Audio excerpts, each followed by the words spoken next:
Why am I using this voice? I don't know. I sound like a disturbed Sean Connery with a nasal infection. I'm bored, alright? It's a Thursday, okay? Oscar Pine is a character. Is he a good character? Debatable. I mean, he's adorable. He's precious. I love him.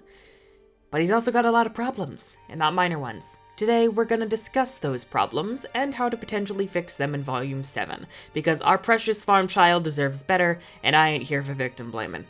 It's 2019.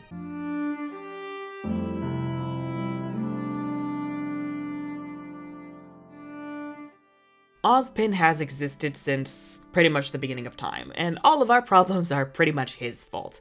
Well, not all his fault, but like, dude, if you gotten yourself vaccinated, maybe we wouldn't have to deal with your Psycho X and her need to kill everything with a pulse. But Oz is integral to the story in the fact he's been opposed to the big bad of the series since before the show even started. And so this ancient feud has carried on both through Salem's immortality and Oz's reincarnation, in which when his current host dies, his soul inhabits the body of a like-minded soul, and eventually his aura fuses with that of his host until they're made into a single person.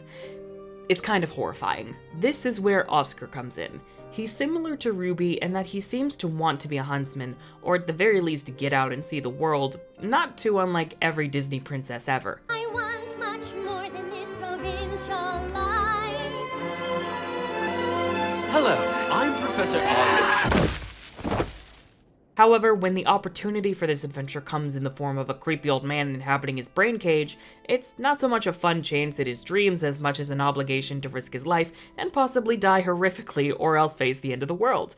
No pressure. This could be very interesting on two fronts. On the one hand, we finally questioned Shady Oz in Volume 6 and learned of his lies and deception, so it muddies the water in who is the good guy and who's the bad guy. I mean, Oz is clearly way less shitty than Salem and definitely trying to do the right thing, but there's a reason the phrase "for the greater good" exists. Oz respects his host for the most part, but it does bring into question what Oz would be willing to do to defeat Salem or delay her. Raven has already alluded to Oz using the Huntsman Academies to train children to hold off and die to keep the Grimm at bay, essentially keeping up a perpetual stalemate. And Oz even admits to the group after Jin's story that he has no plan to defeat Salem, and even after all these eons, he's merely biding his time. There's also the potential arc of Oscar's character, which somewhat overlaps with the previous theme of the greater good, and having to face the consequences of Ozpin's actions could entail Oscar learning about the darkness of the world, much like RWBY as she tries to retain her optimism, which could even potentially lean into them reminding one another what they're fighting for in moments of despair and hopelessness. Though all of this is just theory, so let's get into the actual substance. Why do people not like Oscar?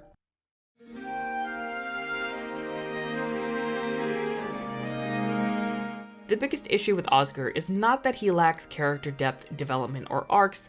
He does have these things. It's just most of them are off-screen. Perhaps featuring Oscar during Volume 4 was a mistake given how the team already had to juggle all 4 of Team RWBY's individual stories over the span of 12 chapters, but even so, it's very odd to me that what was cut from Oscar's story was perhaps the biggest moment in his entire character arc. His agency. At the end of Chapter 7, Oscar is yelling at Ozpin to get out of his head, clearly not wanting to leave his farm and go to Mistral. And then the next time we see him in Chapter 10, Oscar is suddenly A-okay with the plan, and sets off on his own without even so much as a goodbye to his aunt, or any kind of sadness and possibly never seeing, presumably, his only family ever again. What the fuck? So what the hell happened? Why are we missing the moment Oscar came around to listening to Ozpin, and him deciding to leave home? Without that, there's no real weight in his decision, and so we don't really get to understand or empathize with his character. We could have easily moved his moment in hearing Ozpin's voice to his first appearance in Chapter 1, and then given him another scene to come around Oz or even confront his aunt. Then Volume 5 rolls around, and after we rehash the entire Volume 4 post-credit scene because Volume 5 is frustration incarnate, Oscar's only real moments of character development and depth come in him confronting RWBY about how she can put up with the gravity of the situation, which comes right out of left field and is followed by what I can only assume is a monologue RWBY rehearsed over and over on Team Ranger's long trek to Mistral.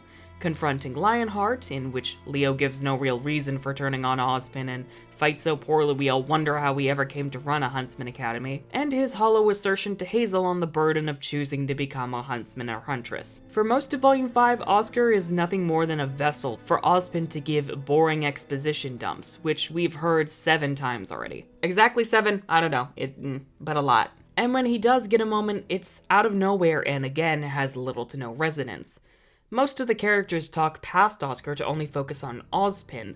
During Rest and Resolutions, Oscar isn't even involved in the kids' dinner, taking away a chance for him to bond with the other characters. Not to mention that because of how hollow Ruby's speech in Chapter 5 feels, it feels more like a speech than a natural conversation, Oscar taking it to heart without thinking about the burden of being Oz's vessel and fighting against Salem is never given its own moment. Oscar doesn't even seem to exhibit any fear in one day facing off against Salem or her forces and potentially dying horrifically, or show any curiosity in Ozpin's mission. Now, the issue with Oz being shady is partially remedied in Volume 6, minus no one really talking about how questionable it is for an old dude to be practically possessing a 14-year-old boy, but again, Oscar is kept mostly in the background.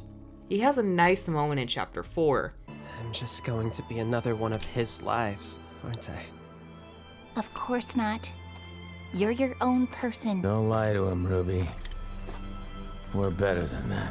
But even at the Brunswick farm, he isn't involved in the encounter with the apathy, so what was already a very brief moment of resolution for Team RWBY as a whole rather than individuals doesn't even include him. Not to mention that when Jean confronts Oscar on whether the group can trust him in Argus, Oscar runs off and then returns in Chapter 9 after going therapy thrifting off screen. He speaks very eloquently about his newfound resolve, possibly hinting that this is rather Ozpin taking control, but the rest of the volume begs to differ, and so again, Oscar's big character moment is off screen, which makes him seem even less important in comparison to everyone else. So to sum up, the big problem is that most, if not all, of Oscar's character development is off screen, which harms both his character arcs and character depth.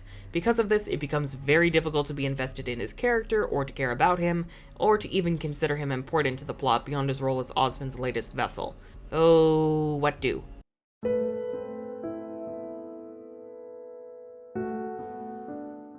A potential reason for Oscar's sidelining is because there's more intended for him down the road, when the characters finally directly encounter Salem. The problem, however, is similar to that of the mystery fetish I've discussed, where the audience has strung along for so long by the time we finally get to the good parts of Oscar's story, we've already lost all or most reason to care. That's not to say Oscar is unsalvageable, but the damage has already been done.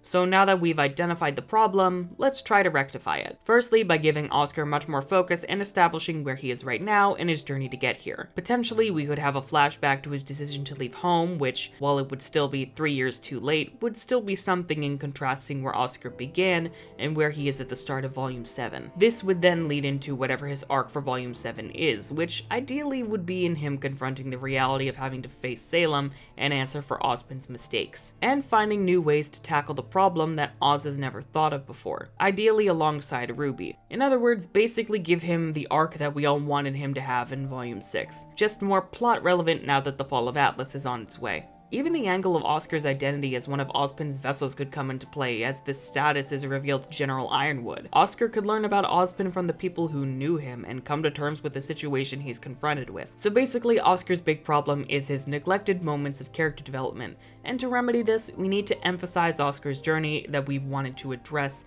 but haven't been able to thus far, and then give him the spotlight in Volume 7, similar to RWBY getting a bigger spotlight in Volume 6 compared to Volumes 3 through 5. Anyways, if you enjoyed this and want to see more from me, then be sure to not only check out my other content, both RWBY and otherwise, but also to please consider supporting me over on Patreon and or checking out the links to my upcoming book in the description below. I'm the Unicorn of War, and this has been a shit show.